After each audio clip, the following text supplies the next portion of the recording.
as India celebrates her 75th Independence Day at the historic Red Fort.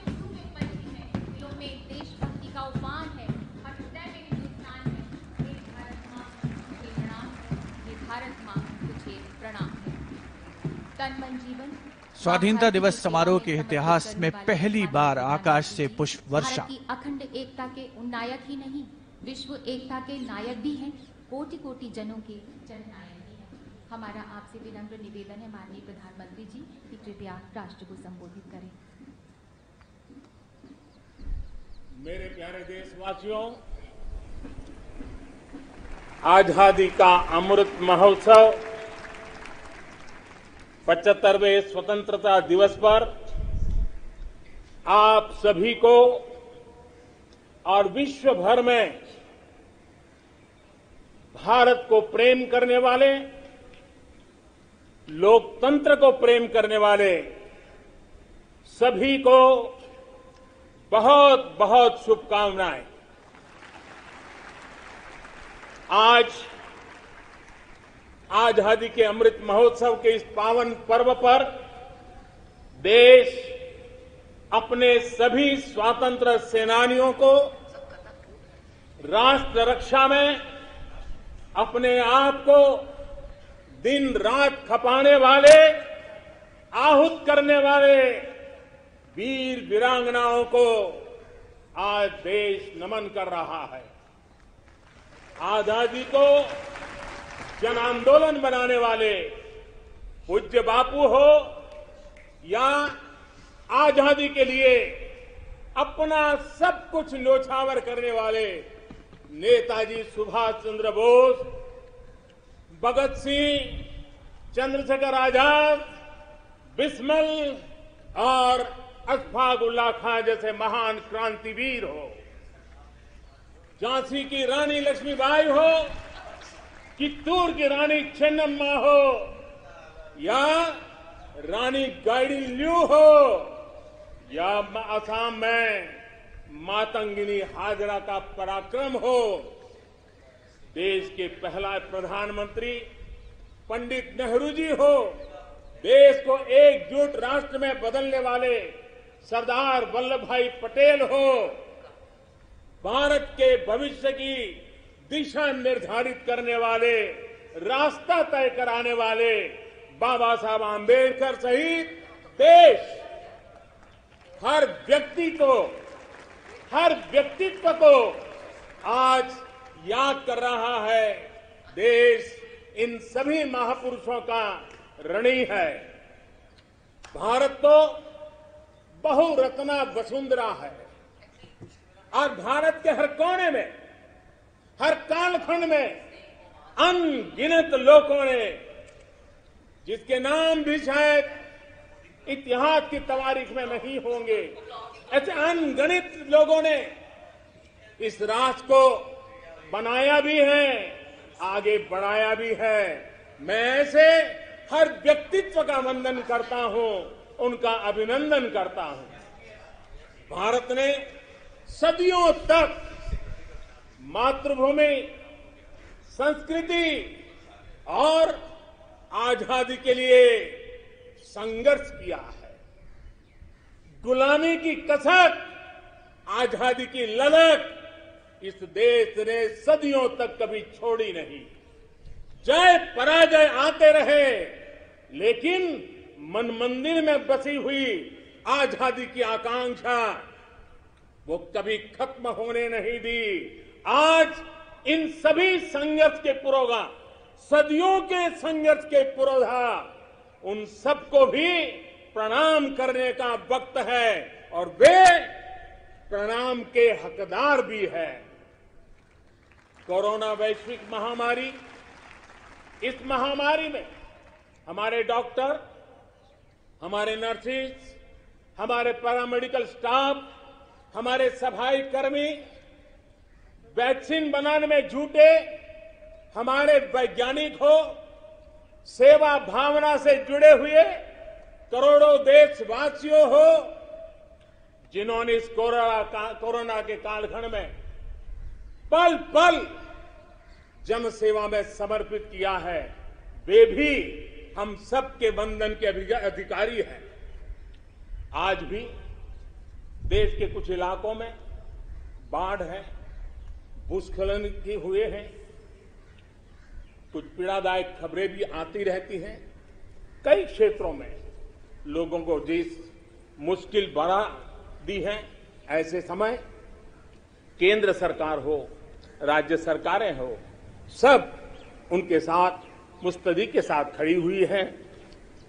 आज इस आयोजन में, ओलंपिक में भारत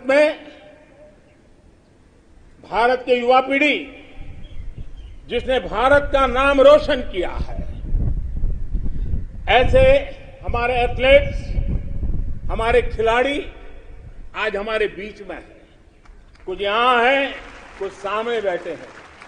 मैं आज देशवासियों को, यहां मौजूद है उनको भी, और हिंदुस्तान के कोने कोने में जो इस समारोह में मौजूद है, उन सबको मैं कहता हूं कि हमारे खिलाड़ियों के सम्मान में आइए कुछ पल तालियां बजा करके उनका सम्मान करें।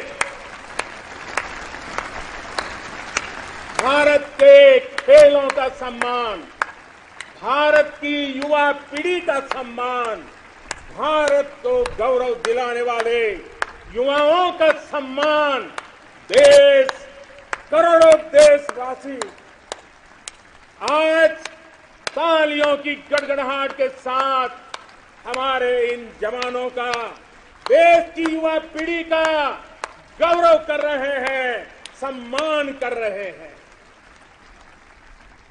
एथलीट्स ने विशेष तौर पर हम ये गर्व कर सकते हैं कि उन्होंने हमारा दिल ही नहीं जीता है, लेकिन उन्होंने आने वाली पीढ़ियों को भी, भारत की युवा पीढ़ी को भी प्रेरित करने का बहुत बड़ा काम किया है।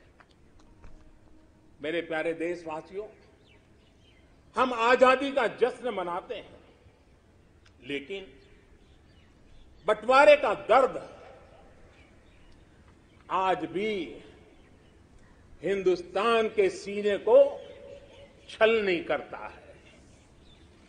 ये पिछली शताब्दी की सबसे बड़ी त्रासदी में से एक थी। आजादी के बाद इन लोगों को बहुत ही जल्द भुला दिया गया। कल ही भारत ने एक भावुक निर्णय लिया है। अब से हर वर्ष 14 अगस्त को विभाजन विभीषिका स्मृति दिवस के रूप में याद किया जाएगा। जो लोग विभाजन के समय अमानवीय हालात से गुजरे, जिन्होंने अत्याचार सहे, जिन्हें सम्मान के साथ अंतिम संस्कार तक नसीब नहीं हुआ, उन लोगों का हमारी स्मृतियों में जीवित रहना भी उतना ही जरूरी है। आजादी के 75वें दिवस, स्वतंत्रता के दिवस पर विभाजन विभीषिका स्मृति दिवस का तय होना ऐसे लोगों को हर भारतवासी की तरफ से आदरपूर्वक श्रद्धांजलि है। मेरे प्यारे देशवासियों, प्रगति पथ पर बढ़ रहे हमारे देश के सामने और विश्व में पूरी मानव जात के सामने कोरोना का ये कालखंड बहुत बड़ी चुनौती के रूप में आया है। भारतवासियों ने बहुत संयम, बहुत धैर्य इसके साथ इस लड़ाई को लड़ा भी है। इस लड़ाई में हमारे सामने अनेक चुनौतियां थी, लेकिन हर क्षेत्र में हम देशवासियों ने असाधारण गति से काम किया है। हमारे वैज्ञानिकों ने, हमारे उद्यमियों की ताकत का ही ये परिणाम है कि भारत को वैक्सीन के लिए आज किसी और पर, किसी और देश पर हमें निर्भर नहीं होना पड़ा। आप कल्पना कीजिए, पल भर सोचिए, अगर भारत के पास अपनी वैक्सीन नहीं होती तो क्या होता। पोलियो की वैक्सीन पाने में हमारे कितने साल बीत गए थे। इतने बड़े संकट में जब पूरी दुनिया में महामारी हो तब हमें वैक्सीन कैसे मिलता। लेकिन भारत को शायद मिलता कि नहीं मिलता और कब मिलता, लेकिन आज गौरव से कह सकते हैं कि दुनिया का सबसे बड़ा वैक्सीनेशन प्रोग्राम हमारे देश में चल रहा है।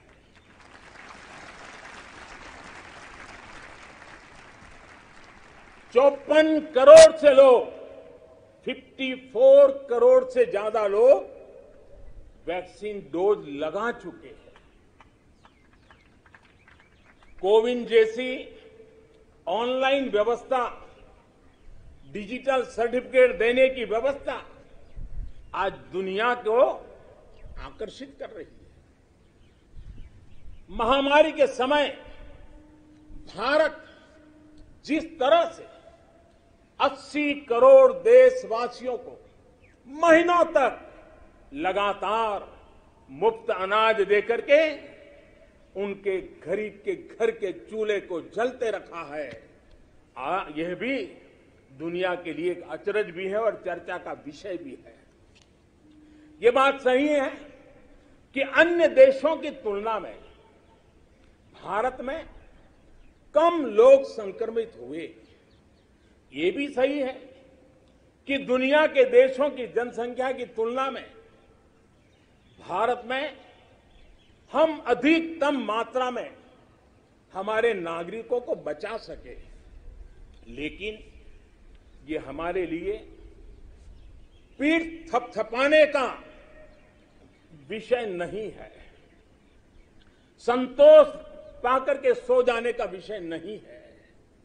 ये कहना कि कोई चुनौती नहीं थी, ये हमारे अपने विकास के आगे के रास्तों को बंद करने वाली सोच बन जाएगी।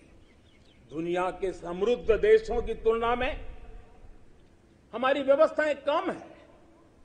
विश्व के पास, समृद्ध देशों के पास जो है वो हमारे पास नहीं है। लेकिन इन सारे प्रयासों के बावजूद भी, और दूसरी तरफ हमारे यहां जनसंख्या भी बहुत है, विश्व की तुलना में बहुत जनसंख्या, और हमारी जीवन शैली भी कुछ अलग सी है। सारे प्रयासों के बाद भी कितने ही लोगों को हम बचा नहीं पाए। कितने ही बच्चों के सिर पर कोई हाथ फेरने वाला चला गया, उसे दुलारने, उसकी जिद पूरी करने वाला चला गया। ये असहनीय पीड़ा, ये तकलीफ हमेशा से साथ रहने वाली है। मेरे प्यारे देशवासियों, हर देश की विकास यात्रा में एक समय ऐसा आता है जब देश खुद को नए सिरे से परिभाषित करता है, खुद को नए संकल्पों के साथ आगे बढ़ाता है। भारत की विकास यात्रा में भी आज वो समय आ गया है। 75 वर्ष के अवसर को हमें एक समारोह भर ही सीमित नहीं करना है। हमने नए संकल्पों को आधार बनाना है, नए संकल्पों को लेकर के चल पड़ना है। यहां से शुरू होकर अगले 25 वर्ष की यात्रा, जब हम आजादी के शताब्दी मनाएंगे, नए भारत के सृजन का ये अमृत काल है। इस अमृत काल में हमारे संकल्पों की सिद्धि, हमें आजादी के 100 वर्ष तक ले जाएगी, गौरवपूर्ण रूप से ले जाएगी। अमृत काल का लक्ष्य है भारत और भारत के नागरिकों के लिए समृद्धि के नए शिखरों का आरोहण। अमृत काल का लक्ष्य है एक ऐसे भारत का निर्माण जहां सुविधाओं का स्तर गांव और शहर को बांटने वाला न हो। अमृत काल का लक्ष्य है एक ऐसे भारत का निर्माण जहां नागरिकों के जीवन में सरकार बेवजह दखल ना दे। अमृत काल का लक्ष्य है एक ऐसे भारत का निर्माण जहां दुनिया का हर आधुनिक इंफ्रास्ट्रक्चर हो, हम किसी से भी कम न हो। यही कोटि कोटि देशवासियों का संकल्प है। लेकिन संकल्प तब तक अधूरा होता है जब तक संकल्प के साथ परिश्रम और पराकाष्ठा की, परिश्रम और पराक्रम की पराकाष्ठा ना हो। इसलिए हमें हमारे सभी संकल्पों को परिश्रम और पराक्रम की पराकाष्ठा करके सिद्ध करके ही रहना है। और ये सपने, ये संकल्प अपनी सीमाओं के पार सुरक्षित और समृद्ध विश्व के लिए भी प्रभावी योगदान के लिए है। अमृतकाल 25 वर्ष का है, लेकिन हमें अपने लक्ष्यों की प्राप्ति के लिए इतना लंबा इंतजार भी नहीं करना है। हम अभी से जुड़ जाना है। हमारे पास गंवाने के लिए एक पल भी नहीं है। यही समय है, सही समय है। हमारे देश को भी बदलना होगा और हमें एक नागरिक के नाते अपने आप को भी बदलना ही होगा। बदलते हुए युग के अनुकूल हमें भी अपने आप को ढालना होगा। सबका साथ, सबका विकास, सबका विश्वास, इसी श्रद्धा के साथ हम सब जुट चुके हैं।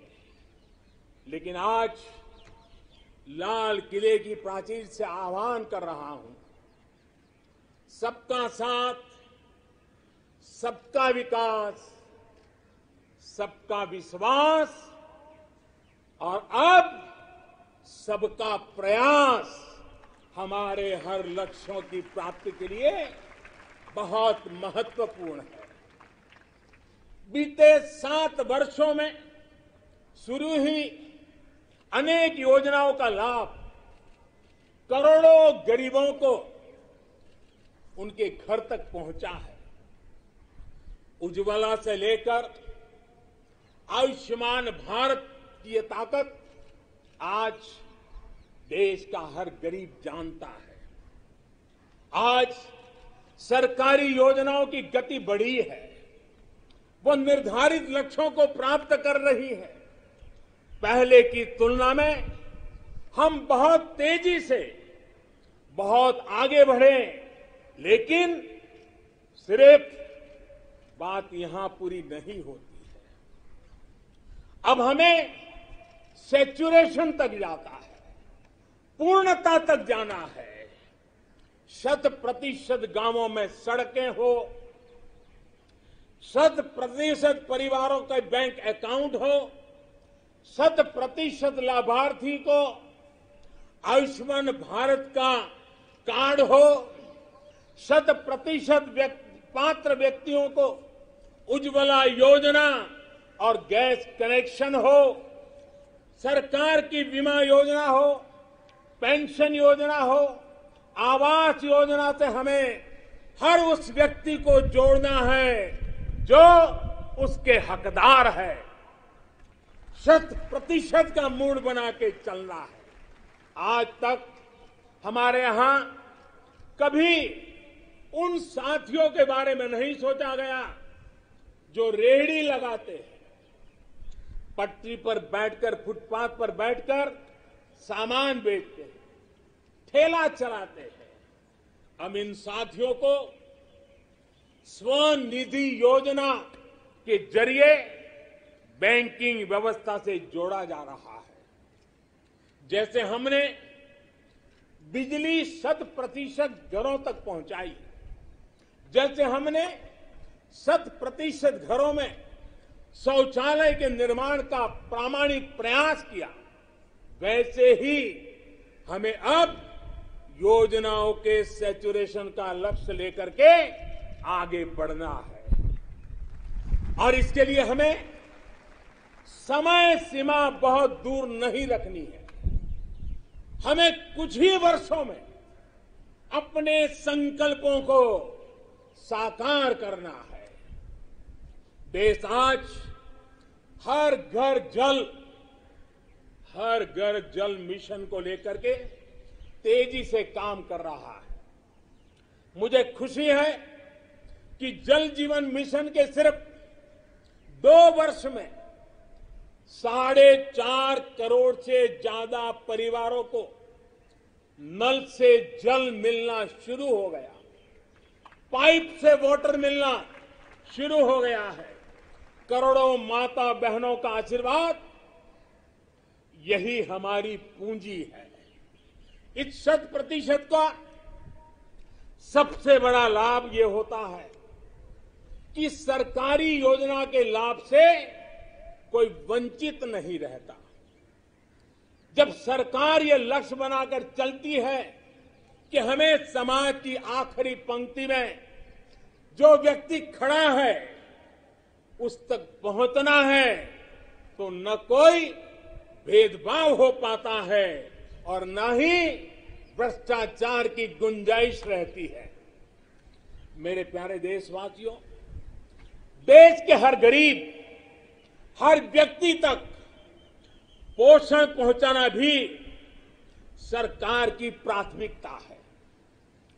गरीब महिलाओं, गरीब बच्चों में कुपोषण और जरूरी पौष्टिक पदार्थों की कमी उनके विकास में बड़ी बाधा बनती है।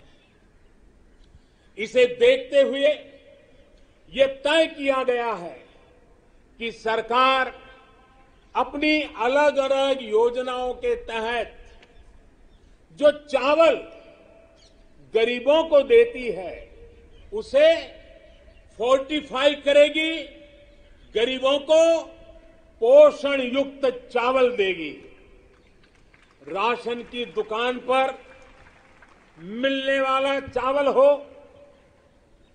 मिड डे मील में बालकों को मिलने वाला चावल हो, वर्ष 2024 तक हर योजना के माध्यम से मिलने वाला चावल फोर्टिफाई कर दिया जाएगा। मेरे प्यारे देशवासियों, आज देश में हर गरीब तक बेहतर स्वास्थ्य सुविधा पहुंचाने का अभियान भी तेज गति से चल रहा है। इसके लिए मेडिकल शिक्षा में जरूरी बड़े बड़े सुधार भी किए गए हैं। प्रिवेंटिव हेल्थ केयर पर भी उतना ही ध्यान दिया गया है। साथ साथ देश में मेडिकल सीटों में भी काफी बढ़ोतरी की गई है। आयुष्मान भारत योजना के तहत देश के गांव-गांव तक क्वालिटी स्वास्थ्य सेवाएं पहुंचाई जा रही है। जन औषधि योजना के माध्यम से गरीब को, मध्यम वर्ग को सस्ती दवाइयां उपलब्ध कराई जा रही है। अभी तक 75,000 से ज्यादा हेल्थ एंड वेलनेस सेंटर्स बनाए जा चुके हैं। अब ब्लॉक स्तर पर अच्छे अस्पतालों और आधुनिक लैब के नेटवर्क पर विशेष रूप से काम किया जा रहा है। बहुत जल्द देश के हजारों अस्पतालों के पास अपने ऑक्सीजन प्लांट भी होंगे। मेरे प्यारे देशवासियों, 21वीं सदी में भारत को नई ऊंचाई पर पहुंचाने के लिए भारत के सामर्थ्य का सही इस्तेमाल, पूरा इस्तेमाल, ये समय की मांग है, बहुत जरूरी है। इसके लिए जो वर्ग पीछे है, जो क्षेत्र पीछे है, उनकी हैंड होल्डिंग करनी ही होगी। मूलभूत जरूरतों की चिंता के साथ ही दलितों, पिछड़ों, आदिवासियों, सामान्य वर्ग के गरीबों के लिए आरक्षण सुनिश्चित किया जा रहा है। अभी हाल ही में मेडिकल शिक्षा के क्षेत्र में ऑल इंडिया कोटे में ओबीसी वर्ग में को आरक्षण की व्यवस्था भी की गई है। संसद में कानून बनाकर ओबीसी से जुड़ी सूची बनाने का अधिकार राज्यों को दे दिया गया है।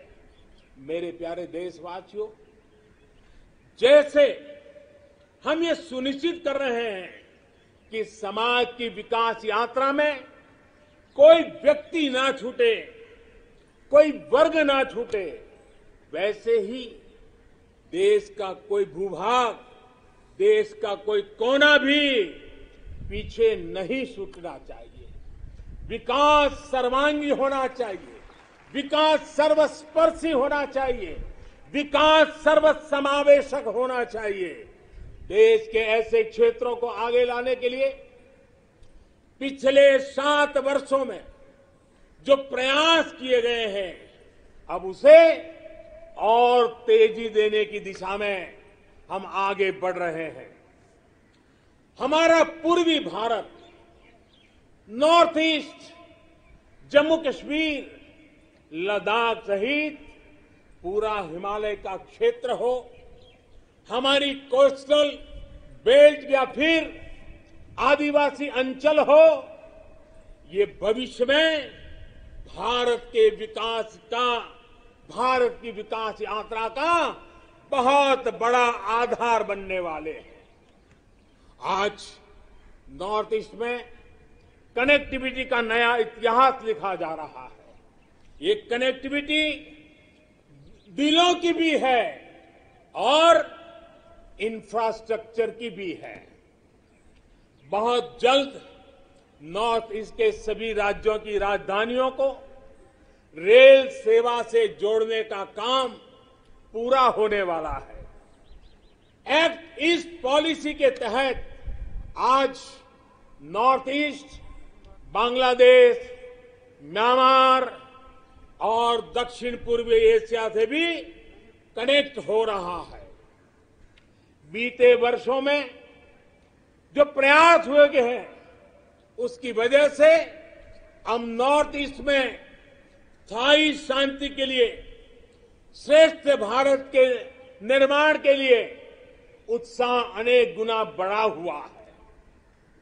नॉर्थ ईस्ट से वहां पर tourism, adventure sports, organic farming, herbal medicine, oil palm, इसका पोटेंशियल बहुत बड़ी मात्रा में है। हमें पूरी तरह इस पोटेंशियल को निखारना होगा, देश की विकास यात्रा का हिस्सा बनाना होगा और हमें ये काम अमृत काल के कुछ दशक में ही पूरा करना है। सभी के सामर्थ्य को उचित अवसर देना, यही लोकतंत्र की असली भावना है। जम्मू हो या कश्मीर, विकास का संतुलन अब जमीन पर दिख रहा है। जम्मू कश्मीर में ही डिलिमिटेशन कमीशन का गठन हो चुका है और भविष्य में विधानसभा चुनावों के लिए भी तैयारियां चल रही है।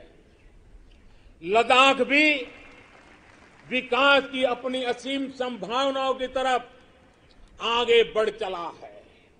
एक तरफ लद्दाख आधुनिक इंफ्रास्ट्रक्चर का निर्माण होते देख रहा है, तो वहीं दूसरी तरफ सिंधु सेंट्रल यूनिवर्सिटी लद्दाख को उच्च शिक्षा का, हायर एजुकेशन का केंद्र भी बना रही है।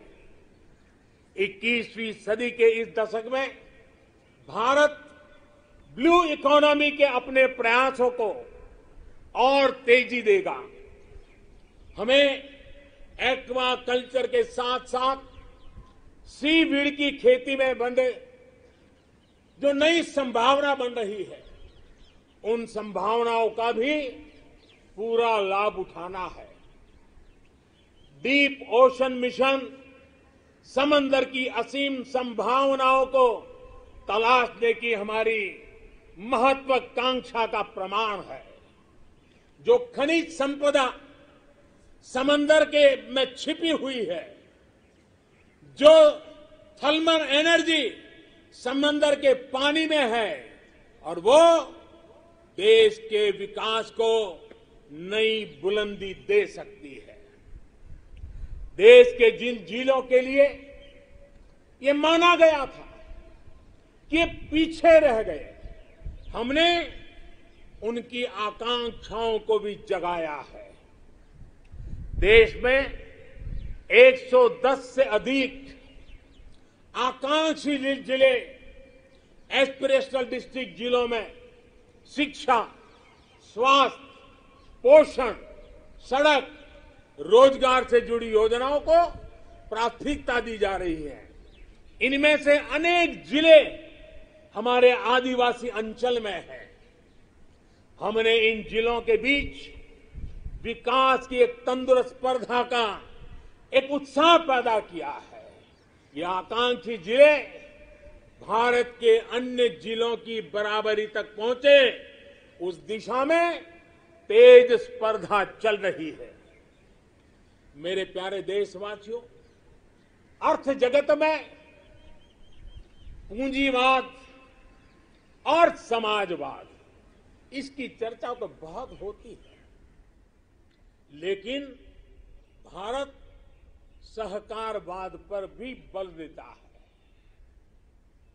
सहकारवाद हमारी परंपरा, हमारी संस्कारों के भी अनुकूल है। सहकारवाद जिसमें जनता जनार्दन की सामूहिक शक्ति का अर्थव्यवस्था की चालक शक्ति के रूप में ड्राइविंग फोर्स बने, ये देश के ग्रास रूट लेवल की इकोनॉमी के लिए एक अहम क्षेत्र है। कोऑपरेटिव ये सिर्फ कानून नियमों की जंजाल वाली एक व्यवस्था नहीं है, बल्कि कोऑपरेटिव एक स्पिरिट है, कोऑपरेटिव एक संस्कार है, एक कोऑपरेटिव एक सामूहिक चलने की मन प्रवृत्ति है।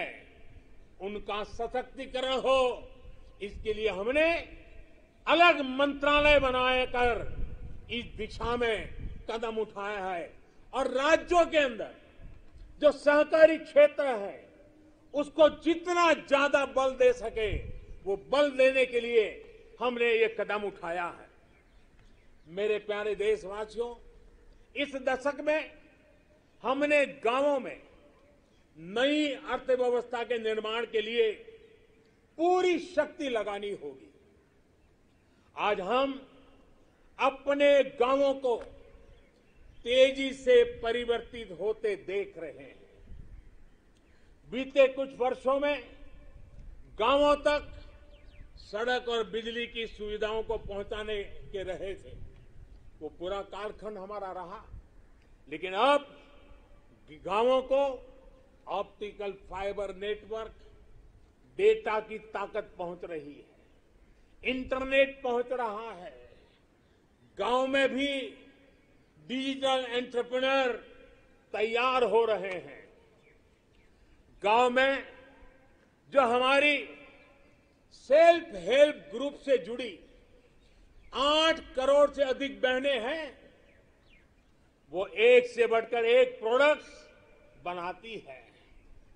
इनके प्रोडक्ट्स को देश में और विदेश में बड़ा बाजार मिले, इसके लिए अब सरकार ई कॉमर्स प्लेटफॉर्म भी तैयार करेगी।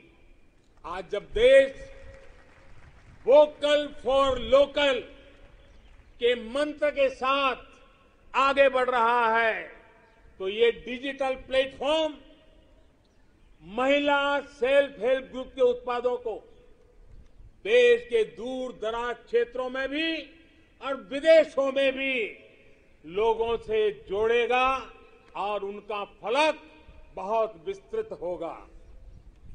कोरोना के दौरान देश ने टेक्नोलॉजी की ताकत और हमारे वैज्ञानिकों का सामर्थ्य और उनकी प्रतिबद्धता को देखा है।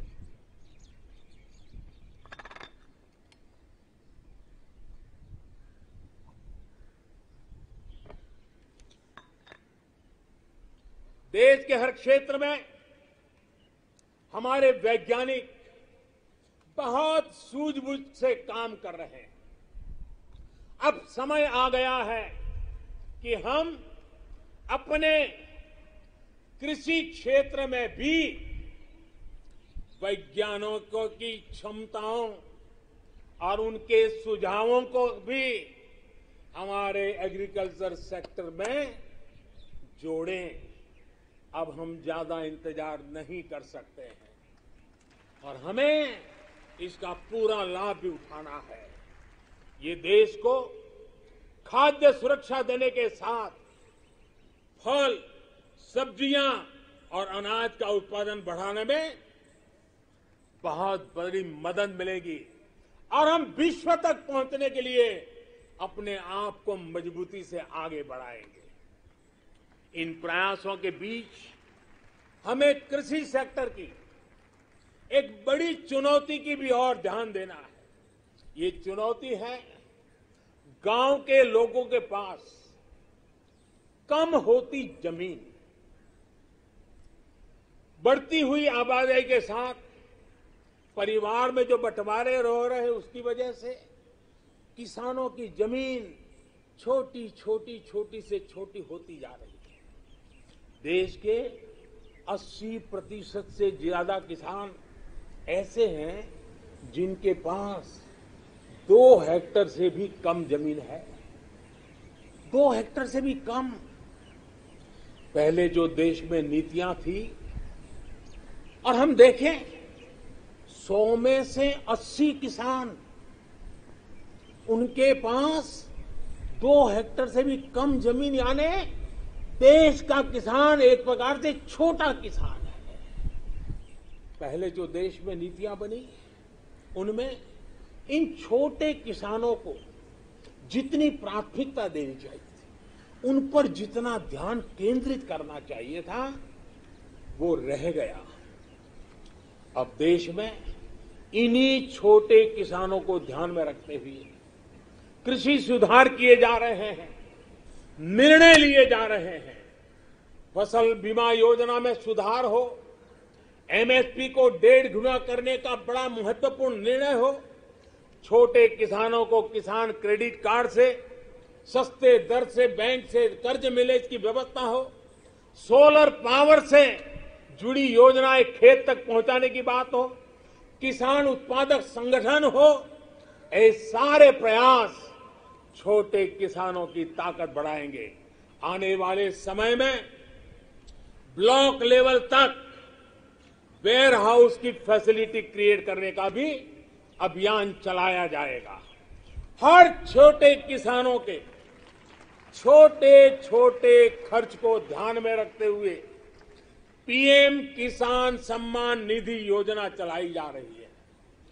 10 करोड़ से अधिक किसान परिवारों के बैंक खातों में अब तक 1.5 लाख करोड़ से ज्यादा रकम सीधी उनके खाते में जमा करा दी गई है। छोटा किसान अब हमारे लिए, हमारा मंत्र है, हमारा संकल्प है, छोटा किसान बने देश की शान। छोटा किसान बने देश की शान, ये हमारा सपना है। आने वाले वर्षों में हमें देश के छोटे किसानों की सामूहिक शक्ति को और बढ़ाना होगा, नई सुविधाएं देनी होगी। आज देश के 70 से ज्यादा रेल रूटों पर किसान रेल चल रही है। किसान रेल छोटे किसानों को अपने उत्पाद का कम कीमत, ट्रांसपोर्टेशन का खर्चा कम हो, इस पर दूर दराज के इलाकों में वो इस आधुनिक सुविधा के साथ अपने उत्पाद पहुंचा सकता है। कमलम हो या शाही लीची, भूत जलोकिया मिर्च हो या काला चावल या हल्दी, अनेकों उत्पाद अब दुनिया के अलग अलग देशों में भेजे जा रहे हैं। आज देश को खुशी होती है जब भारत की मिट्टी में पैदा हुई चीजों की सुगंध दुनिया के अलग अलग देशों तक पहुंच रही है। भारत के खेत से निकली सब्जियां और खाद्यान्न से आज दुनिया का टेस्ट बन रहा है। मेरे प्यारे देशवासियों, कैसे आज गांवों के सामर्थ्य को बढ़ाया जा रहा है, उसका एक उदाहरण है स्वामित्व योजना। हम सब जानते हैं कि गांवों में जमीन की जमीन की कीमत का क्या हल होता है। जमीन पर उनको बैंकों से कोई कर्ज नहीं मिलता है, खुद जमीन के मालिक होने के बावजूद भी, क्योंकि गांव में जमीनों के कागज पर कई पीढ़ियों से कोई काम नहीं हुआ है। लोगों के पास इसकी व्यवस्था नहीं है। इस स्थिति को बदलने का काम आज स्वामित्व योजना कर रही है। आज गांव-गांव हर एक घर की, हर जमीन की ड्रोन के जरिए मैपिंग हो रही है।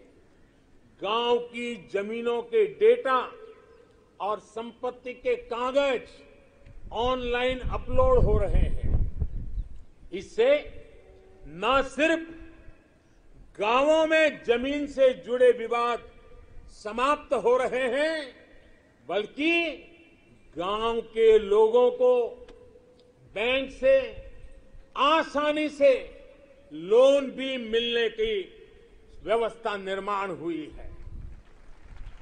गांव गरीब की जमीनें विवाद का नहीं, विकास का आधार बने। देश आज उस दिशा में बढ़ रहा है। मेरे प्यारे देशवासियों, स्वामी विवेकानंद जी जब भारत के भविष्य की बात करते थे, अपनी आंखों के सामने मां भारती की भव्यता का जब वो दर्शन करते थे, तब वो कहते थे, जहां तक हो सके अतीत की ओर देखो, जहां तक हो सके अतीत की ओर देखो। पीछे जो चीर नूतन झरना बह रहा है, पीछे जो चीर नूतन झरना बह रहा है, आकंठ उसका जल पियो।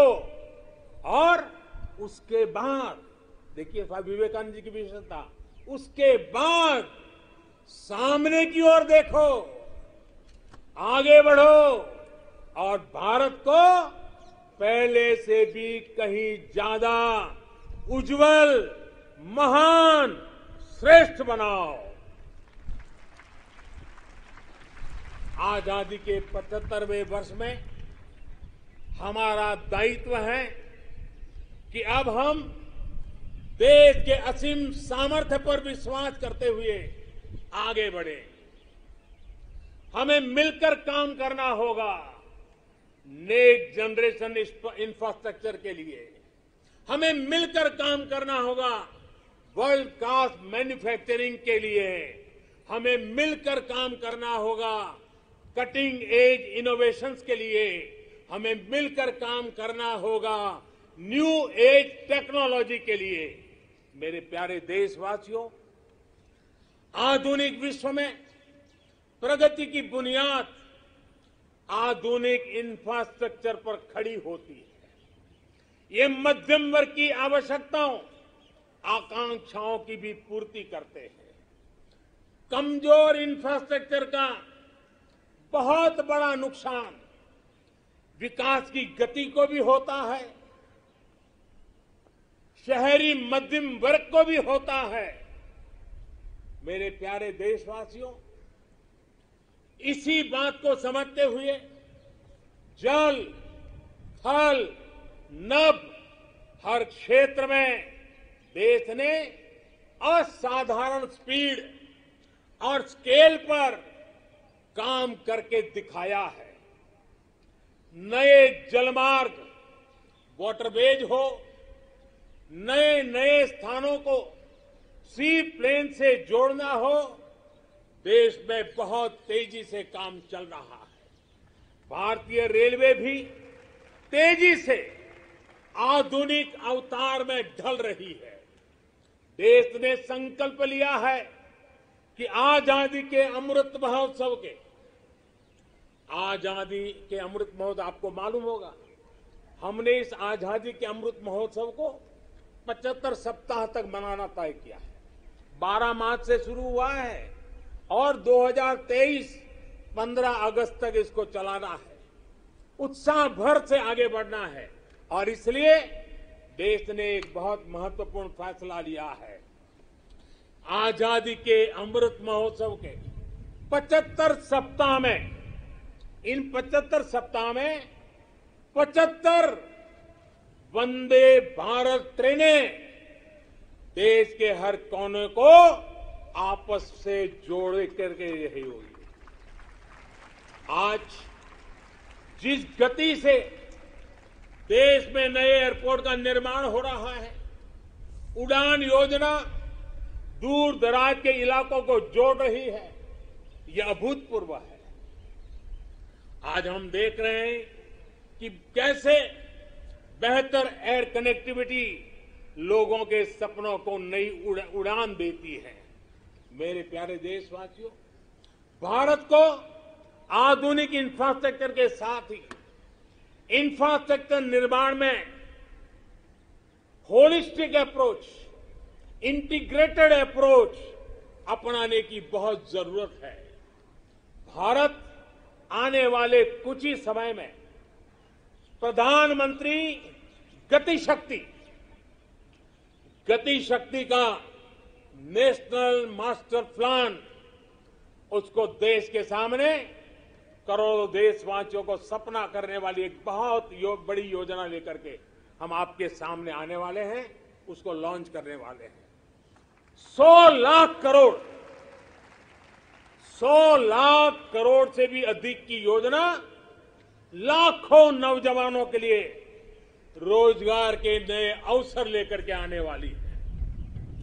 गति शक्ति हमारे देश के लिए एक ऐसा नेशनल इंफ्रास्ट्रक्चर मास्टर प्लान होगा जो होलिस्टिक इंफ्रास्ट्रक्चर की नींव रखेगा, हमारी इकोनॉमी को एक इंटीग्रेटेड और होलिस्टिक पाथवे देगा। अभी हम देखते हैं कि हमारे ट्रांसपोर्ट के साधनों में कोई तालमेल नहीं होता। गति शक्ति साइलोस को तोड़ेगी, भविष्य के रास्ते से हम इन सब रोड़ों को जितनी कठिनाइयां हैं उनको हटाएगी। इससे सामान्य मानवीय के लिए ट्रैवल टाइम में कमी आएगी और हमारी इंडस्ट्री की प्रोडक्टिविटी और भी बढ़ेगी। गति शक्ति हमारे लोकल मैन्युफैक्चरर्स को ग्लोबली कॉम्पिटिटिव करने में भी बहुत बड़ी मदद करेगी और इससे फ्यूचर इकोनॉमिक जोन्स के निर्माण की नई संभावनाएं भी विकसित होगी। अमृत काल के इस दशक में गति की शक्ति भारत के कायाकल्प का आधार बनेगी। मेरे प्यारे देशवासियों, विकास के पथ पर आगे बढ़ते हुए भारत को अपनी मैन्युफैक्चरिंग और एक्सपोर्ट दोनों को बढ़ाना होगा। आपने देखा है, अभी कुछ दिन पहले ही भारत ने अपने पहले स्वदेशी एयरक्राफ्ट कैरियर आईएनएस विक्रांत को समुद्र में ट्रायल के लिए उतारा है। भारत आज अपना लड़ाकू विमान बना रहा है, अपनी सबमरीन बना रहा है, गगनयान भी अंतरिक्ष में भारत का परचम लहराने के लिए तैयार हो रहा है। ये स्वदेशी मैन्युफैक्चरिंग में हमारे सामर्थ्य को उजागर करता है। कोरोना के बाद उभरी नई आर्थिक परिस्थितियों में मेक इन इंडिया को स्थापित करने के लिए देश ने प्रोडक्शन लिंक इंसेंटिव्स को भी घोषणा की है। इस स्कीम से जो बदलाव आ रहा है उसका उदाहरण इलेक्ट्रॉनिक मैन्युफैक्चरिंग सेक्टर से है। 7 साल पहले हम लगभग $8 बिलियन के मोबाइल फोन इंपोर्ट यानी आयात करते थे। अब इंपोर्ट तो बहुत ज्यादा घटी है। आज हम $3 बिलियन के मोबाइल फोन एक्सपोर्ट भी कर रहे हैं।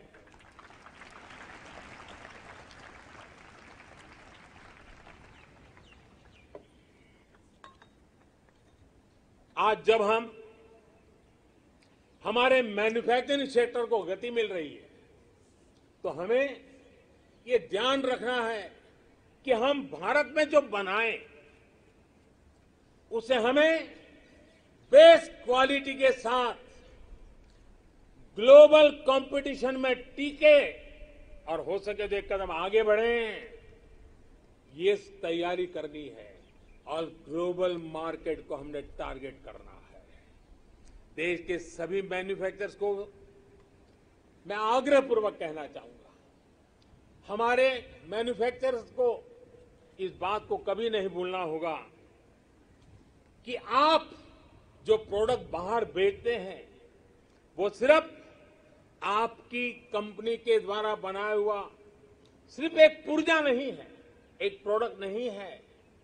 उसके साथ भारत की पहचान जुड़ी होती है, भारत की प्रतिष्ठा जुड़ी होती है, भारत के कोटि कोटि लोगों का विश्वास जुड़ा होता है। मेरे प्यारे देशवासियों, मैं इसलिए मैन्युफैक्चरर्स को कहता हूं, आपका हर एक प्रोडक्ट भारत का ब्रांड एम्बेसडर है। जब तक वो प्रोडक्ट इस्तेमाल में ले आया जाता रहेगा, उसे खरीदने वाला कहेगा, बड़े गर्व से कहेगा, सीना तान करके कहेगा, हाँ ये मेड इन इंडिया है। ये मिजाज चाहिए। अब आपके मन में दुनिया के मार्केट में छा जाने का सपना होना चाहिए। इस सपने को पूरा करने के लिए सरकार हर तरह से आपके साथ खड़ी है। मेरे प्यारे देशवासियों, आज देश के अलग अलग सेक्टर्स और देश के छोटे शहरों में भी, टियर 2, टियर 3 सिटीज में भी नए नए स्टार्टअप बन रहे हैं, उनकी भारतीय प्रोडक्ट्स को अंतर्राष्ट्रीय बाजार में जाने में बड़ी भूमिका भी है। सरकार अपने इन स्टार्टअप्स के साथ पूरी ताकत के साथ खड़ी है।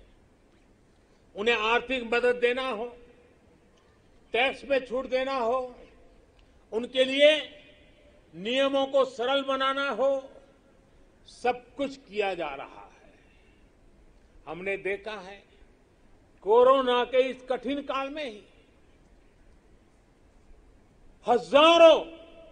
हजारों नए स्टार्टअप्स उभर करके आए हैं। बड़ी सफलता से वे आगे बढ़ रहे हैं। कल के स्टार्टअप आज के यूनिकॉर्न बन रहे हैं।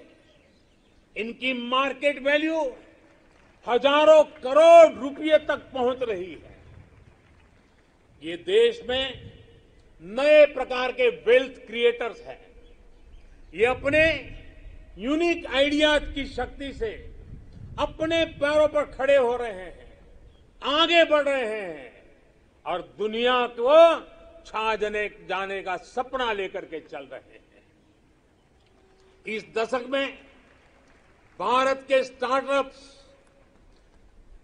के स्टार्टअप इकोसिस्टम, इसको हम पूरी दुनिया में सर्वश्रेष्ठ बनाएं। हमें इस दिशा में काम करना है, हमें रुकना नहीं है। मेरे प्यारे देशवासियों, बड़े परिवर्तन लाने के लिए, बड़े रिफॉर्म के लिए राजनीतिक इच्छा शक्ति, पॉलिटिकल विल की जरूरत होती है। आज दुनिया देख रही है कि भारत में राजनीतिक इच्छा शक्ति की कोई कमी नहीं है। रिफॉर्म्स को लागू करने के लिए गुड और स्मार्ट गवर्नेंस चाहिए। आज दुनिया इस बात की भी साक्षी है कि कैसे भारत अपने यहां गवर्नेंस का नया अध्याय लिख रहा है। अमृत काल के इस दशक में हम नेक्स्ट जनरेशन रिफॉर्म्स को, और उसमें हमारी प्राथमिकता होगी नागरिकों को जो कुछ मिलना चाहिए, जो सर्विस डिलीवरी है, वो लास्ट माइल तक, लास्ट व्यक्ति तक सीमलेसली, बिना झिझक, बिना कठिनाई से उसको पहुंचे। देश के समग्र विकास के लिए लोगों के जीवन में सरकार और सरकारी प्रक्रियाओं का बेवजह दखल समाप्त करना ही होगा। पहले के समय सरकार खुद ही ड्राइविंग सीट पर बैठ गई थी। ये उस समय की शायद मांग रही होगी, लेकिन अब समय बदल चुका है। बीते 7 वर्षों में देश में इसके लिए प्रयास भी बढ़ा है कि देश के लोगों को अनावश्यक कानूनों के जाल, अनावश्यक प्रक्रियाओं के जाल से मुक्ति दिलाए जाए। अब तक देश के सैकड़ों पुराने कानूनों को समाप्त किया जा चुका है। कोरोना के इस कालखंड में भी सरकार ने 15,000 से ज्यादा कंप्लायंसेस को समाप्त किया है। अब आप देखिए, आपको भी अनुभव होगा, कोई एक छोटा सरकारी काम हो, ढेर सारे कागज, बार बार कागज, एक ही जानकारी अनेक बार, यही चलता रहा है। 15,000 कंप्लायंसेस को हमने खत्म किया है। आप सोचिए, 200 साल पहले, एक उदाहरण मैं देना चाहता हूं, 200 साल पहले हमारे यहां एक कानून चला आ रहा है। 200 साल यानी 1857 से भी पहले से, जिसकी वजह से देश के नागरिक को मैपिंग यानी नक्शा बनाने की स्वतंत्रता नहीं थी। अब विचार कीजिए, 1857 से चल रहा है। नक्शा बनाना है तो सरकार को पूछिए, नक्शा किसी किताब में छापना है तो सरकार से पूछिए। नक्शा खो जाने पर गिरफ्तारी का भी उसमें प्रावधान है। आजकल हर फोन में मैप का ऐप है। सैटेलाइट की इतनी ताकत है कि फिर ऐसे कानूनों का बोझ सिर पर लेकर देश को आगे कैसे बढ़ाएंगे हम। कंप्लायंसेस का ये बोझ उतरना बहुत जरूरी है। मैपिंग की बात हो, स्पेस की बात हो, इंफॉर्मेशन टेक्नोलॉजी की बात हो, बीपीओ की बात हो, जैसे अनेक सेक्टरों में बहुत सारे रेगुलेशन को हमने समाप्त कर दिया है। मेरे प्यारे देशवासियों, बेवजह कानूनों की जकड़ से मुक्ति, ईज ऑफ लिविंग, साथ साथ ईज ऑफ डूइंग बिजनेस, दोनों के लिए बहुत ही जरूरी है। हमारे देश के उद्योग और व्यापार आज इस बदलाव को महसूस कर रहे हैं। आज दर्जनों श्रम कानून सिर्फ 4 कोड में समा चुके हैं। टैक्स से जुड़ी व्यवस्थाओं को भी अब आसान और फेसलेस किया गया है। इस तरह के रिफॉर्म सिर्फ सरकार तक सीमित ना रहे, बल्कि ग्राम पंचायत और नगर निगमों, नगर पालिकाओं तक पहुंचे। इस पर देश की हर व्यवस्था को मिलकर के काम करना होगा।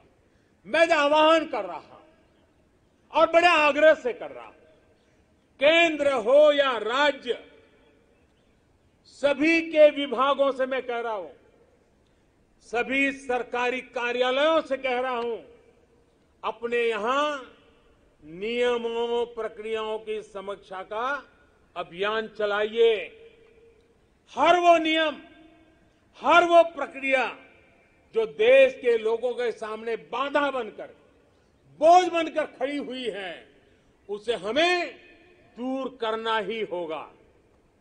मुझे पता है जो ये 70-75 साल में जमा हुआ है, वो एक दिन में या एक साल में नहीं जाएगा, लेकिन मन बनाकर काम शुरू करेंगे तो हम ऐसा जरूर कर पाएंगे।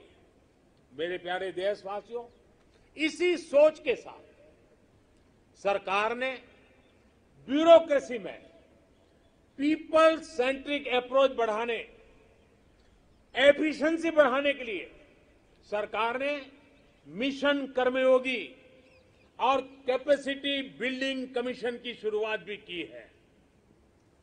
मेरे प्यारे देशवासियों, कौशल और सामर्थ्य से भरे, अपनी मिट्टी के लिए कुछ कर गुजरने की भावना से भरे नौजवानों को तैयार करने में बड़ी भूमिका होती है।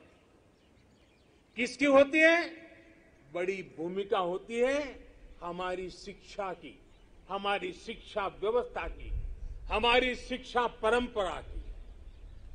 आज देश के पास 21वीं सदी की जरूरतों को पूरा करने वाली नई राष्ट्रीय शिक्षा नीति भी है। अब हमारे बच्चे ना कौशल की कमी के कारण रुकेंगे और ना ही भाषा की सीमा में बंधेगी। दुर्भाग्य से हमारे देश में भाषा को लेकर एक बड़ा विभाजन पैदा हो गया है। भाषा की वजह से हमने देश के बहुत बड़े टैलेंट को पिंजरे में बांध दिया है। मातृभाषा में होनहार लोग मिल सकते हैं। मातृभाषा में पढ़े हुए लोग आगे आएंगे तो उनका आत्मविश्वास और बढ़ेगा। जब गरीब की बेटी, गरीब का बेटा मातृभाषा में पढ़कर प्रोफेशनल बनेंगे तो उनके सामर्थ्य के साथ न्याय होगा। नई राष्ट्रीय शिक्षा नीति में गरीबी के खिलाफ लड़ाई का साधन भाषा है, ऐसा मैं मानता हूं। ये नई राष्ट्रीय शिक्षा नीति भी एक प्रकार से गरीबी के खिलाफ लड़ाई का एक बहुत बड़ा शस्त्र बनकर के काम आने वाला है। गरीबी से जंग जीतने का आधार भी मातृभाषा की शिक्षा है, मातृभाषा की प्रतिष्ठा है, मातृभाषा का महात्म्य है। देश ने देखा है खेल के मैदान में, और हम अनुभव कर रहे हैं, खेल के मैदान में भाषा रुकावट नहीं बनी, और उसका परिणाम देखा है कि युवा हमारे खिलने लगे हैं, खेल भी रहे हैं, खिल भी रहे हैं। अब ऐसा ही जीवन के अन्य मैदानों में भी होगा। नई राष्ट्रीय शिक्षा नीति, उसकी एक और विशेष बात है, इसमें स्पोर्ट्स को एक्स्ट्रा करिकुलर के जगह मेन स्ट्रीम पढ़ाई का हिस्सा बनाया गया है। जीवन को आगे बढ़ाने में जो भी प्रभावी माध्यम है, उनमें एक स्पोर्ट्स भी है। जीवन में संपूर्णता के लिए जीवन में खेलकूद होना, स्पोर्ट्स होना बहुत आवश्यक है। एक समय था जब खेलकूद की मुख्य धारा नहीं समझा जाता था।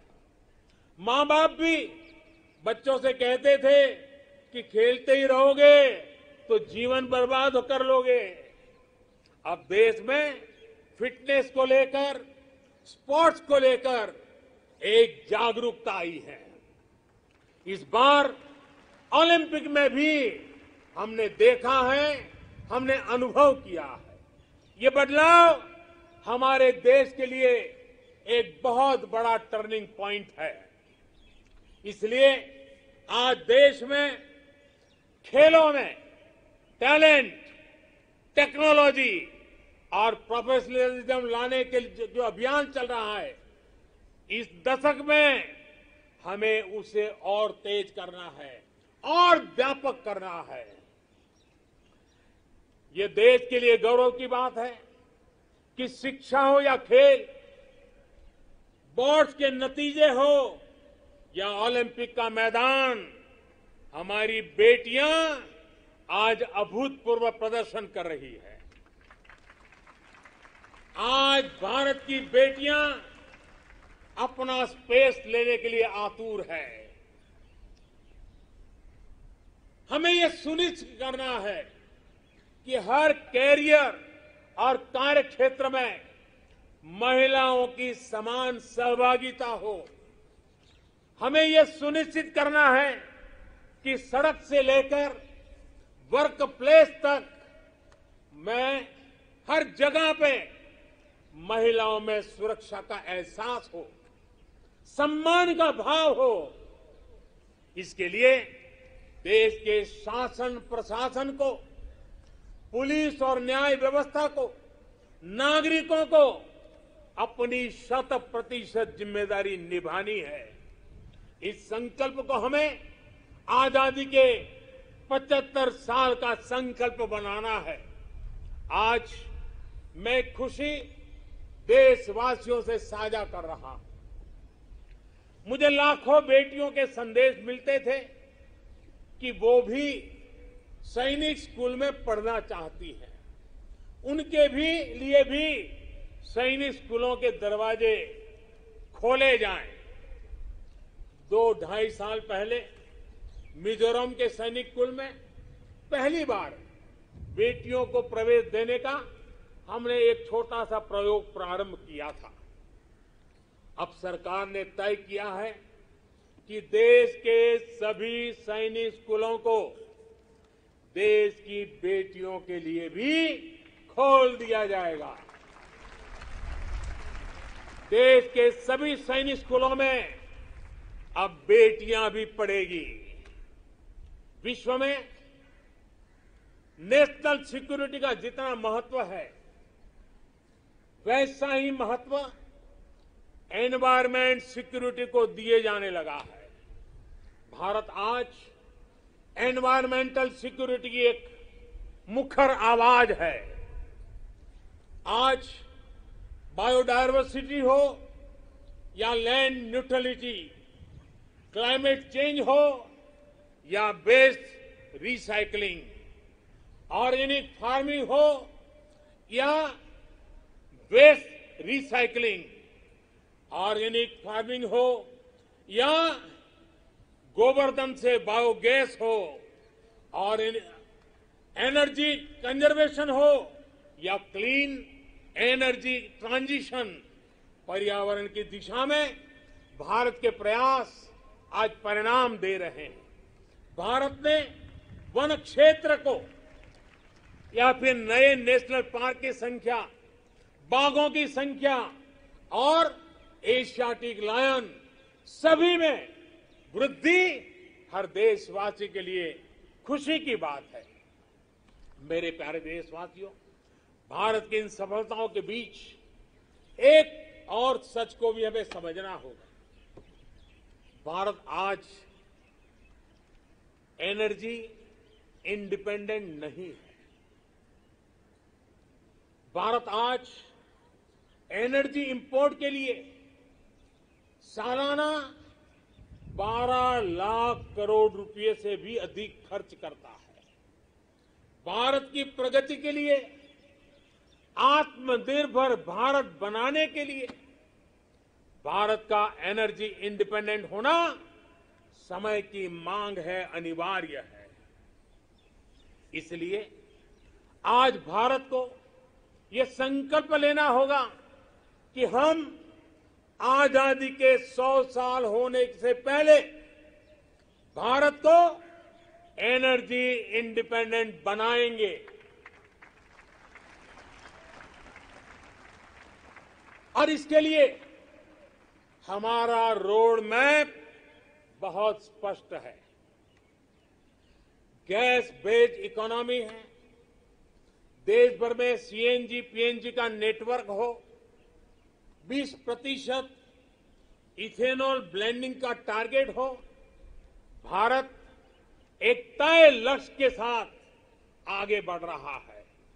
भारत ने इलेक्ट्रिक मोबिलिटी की तरफ भी कदम बढ़ाया है और रेलवे के 100% इलेक्ट्रिफिकेशन पर भी काम तेज गति से आगे बढ़ रहा है।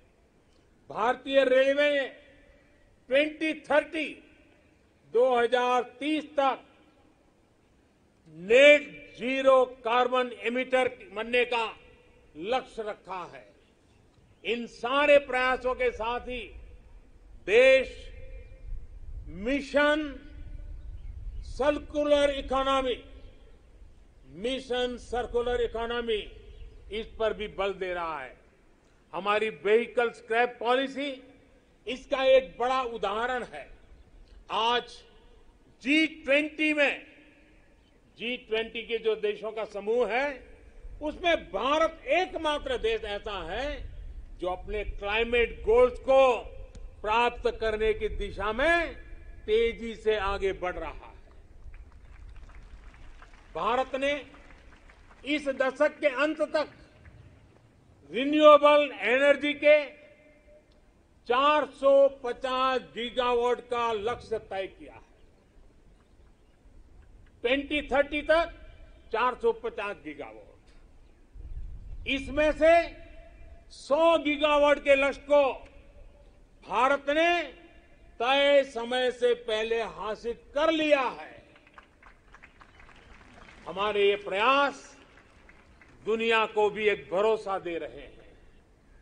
ग्लोबल स्टेज पर इंटरनेशनल सोलर अलायंस का गठन इसका बड़ा उदाहरण है।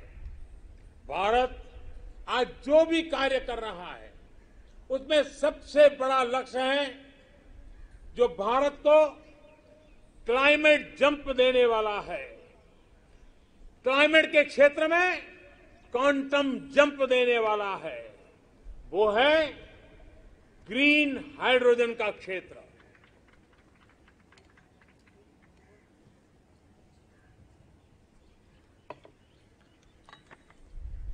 ग्रीन हाइड्रोजन के क्षेत्र के लक्ष्य की प्राप्ति के लिए मैं आज इस तिरंगे की साक्षी में नेशनल हाइड्रोजन मिशन की घोषणा कर रहा हूं। अमृतकाल में हमें भारत को ग्रीन हाइड्रोजन के प्रोडक्शन और एक्सपोर्ट का ग्लोबल हब बनाना है। ये ऊर्जा के क्षेत्र में भारत की एक नई प्रगति उसको आत्मनिर्भर बढ़ाएगा और पूरे विश्व में क्लीन एनर्जी ट्रांजिशन की नई प्रेरणा भी बनेगा। ग्रीन ग्रोथ से ग्रीन जॉब के नए नए अवसर हमारे युवाओं के लिए, हमारे स्टार्टअप के लिए आज दस्तक दे रहे हैं। मेरे प्यारे देशवासियों, 21वीं सदी का आज का भारत बड़े लक्ष्य गढ़ने और उन्हें प्राप्त करने का सामर्थ्य रखता है।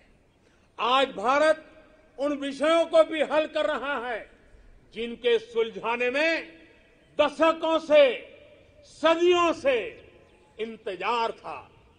आर्टिकल 370 को बदलने का ऐतिहासिक फैसला हो, देश को टैक्स के जाल से मुक्ति दिलाने वाली व्यवस्था, जीएसटी हो, हमारे फौजी साथियों के लिए वन रैंक वन पेंशन का निर्णय हो, राम जन्मभूमि केस का शांतिपूर्ण समाधान, ये सब हमने बीते कुछ वर्षों में सच होते देखा है।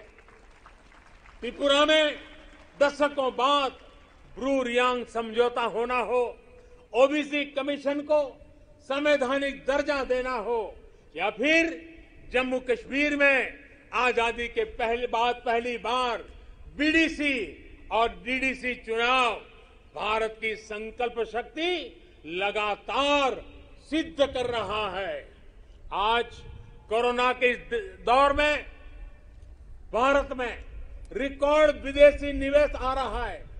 भारत का विदेशी मुद्रा भंडार भी अब तक के सबसे ऊंचे स्तर पर है।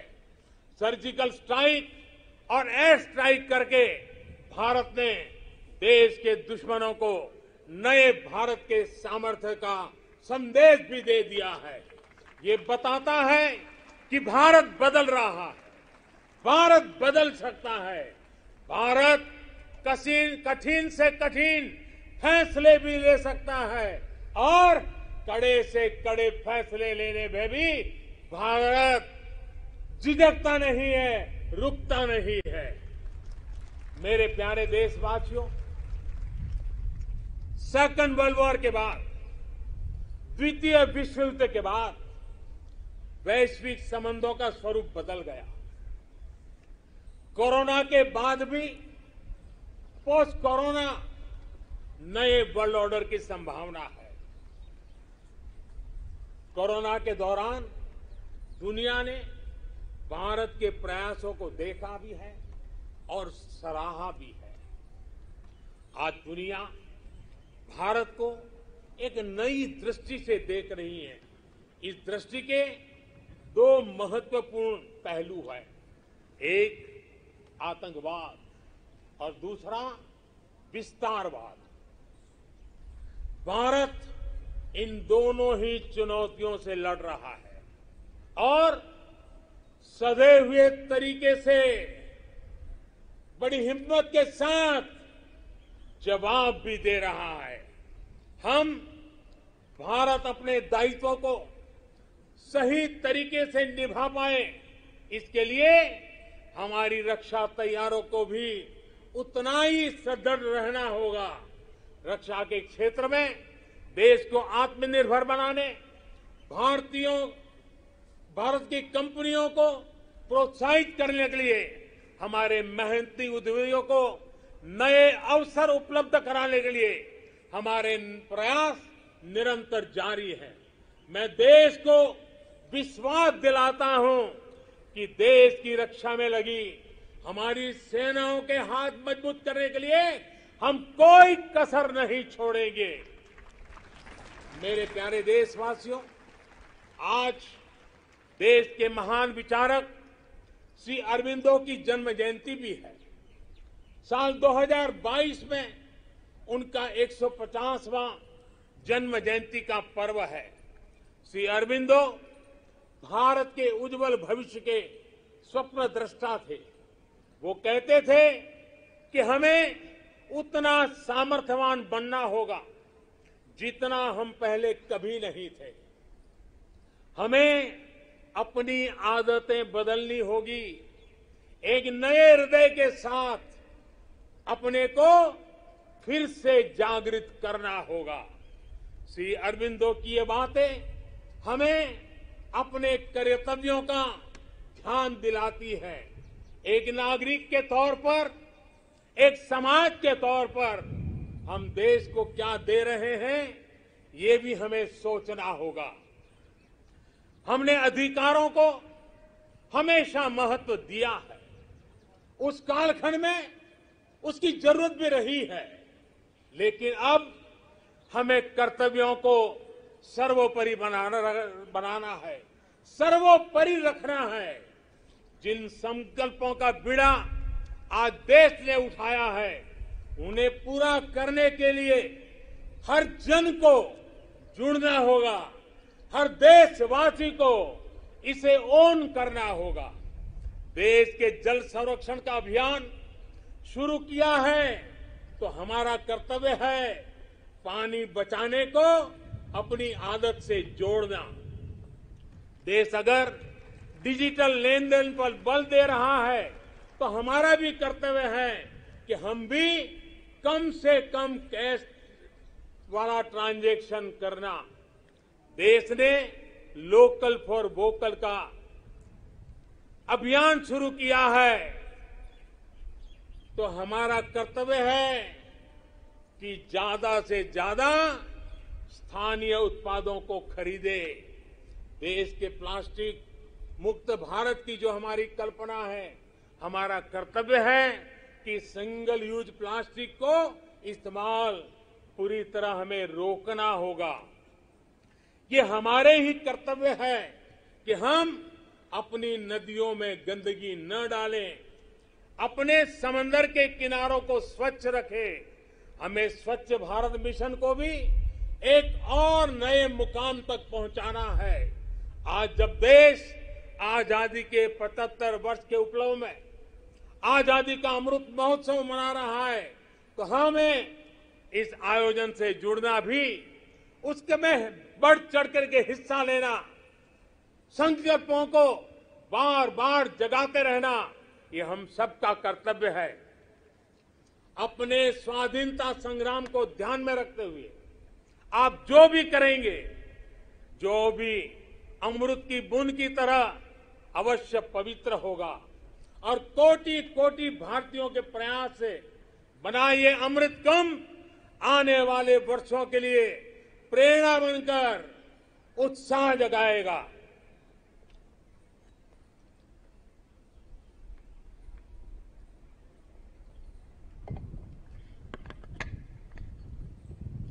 मेरे प्यारे देशवासियों, मैं भविष्य दृष्टा नहीं हूं, मैं कर्म के फल पर विश्वास करता हूं। मेरा विश्वास है मेरे देश के युवाओं पर, मेरा विश्वास है देश की बहनों पर, देश की बेटियों पर, देश के किसानों पर, देश के प्रोफेशनल्स पर। ये कैन डू जनरेशन है, कैन डू जनरेशन है। ये हर लक्ष्य हासिल कर सकती है। मुझे विश्वास है कि जब 2047 आजादी का स्वर्णिम उत्सव, आजादी के 100 साल होंगे, जो भी प्रधानमंत्री होगा, आज से 25 साल के बाद जो भी प्रधानमंत्री होंगे, वो जब झंडारोहण करते होंगे तो मैं आज विश्वास से कहता हूं, वो अपने भाषण में जिन सिद्धियों का वर्णन करेंगे, वो सिद्धियां वही होगी जो आज देश संकल्प कर रहा है। ये मेरा विजय का विश्वास है। आज मैं जो संकल्प रूप में बोल रहा हूं, वो 25 साल के बाद जो भी ध्वजारोहण करते होंगे, वे सिद्धि के रूप में बोलेंगे देश सिद्धि के रूप में उसका गौरव गान करता होगा। जो आज देश के युवा हैं, वो उस समय भी देखेंगे कि देश ने कैसे ये कमाल करके दिखाया है। 21वीं सदी में भारत के सपनों और आकांक्षाओं को पूरा करने से कोई भी बाधा अब हमें रोक नहीं सकती। हमारी ताकत हमारी जीवटता है, हमारी ताकत हमारी एकजुटता है, हमारी प्राण शक्ति राष्ट्र प्रथम सदैव प्रथम की भावना है। ये समय है साझा स्वप्न देखने का, ये समय है साझा संकल्प करने का, ये समय है साझा प्रयत्न करने का, और यही समय है हम विजय की ओर बढ़ चले। और इसलिए मैं फिर कहता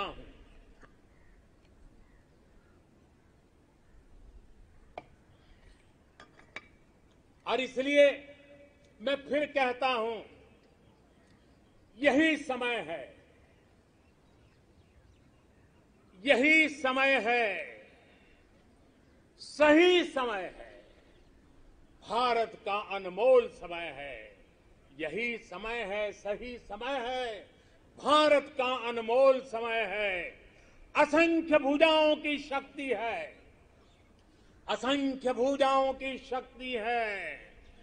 हर तरफ देश की भक्ति है, असंख्य भुजाओं की शक्ति है, हर तरफ देश की भक्ति है। तुम उठो तिरंगा लहरा दो, तुम उठो तिरंगा लहरा दो, भारत के भाग्य को फहरा दो, भारत के भाग्य को फहरा दो।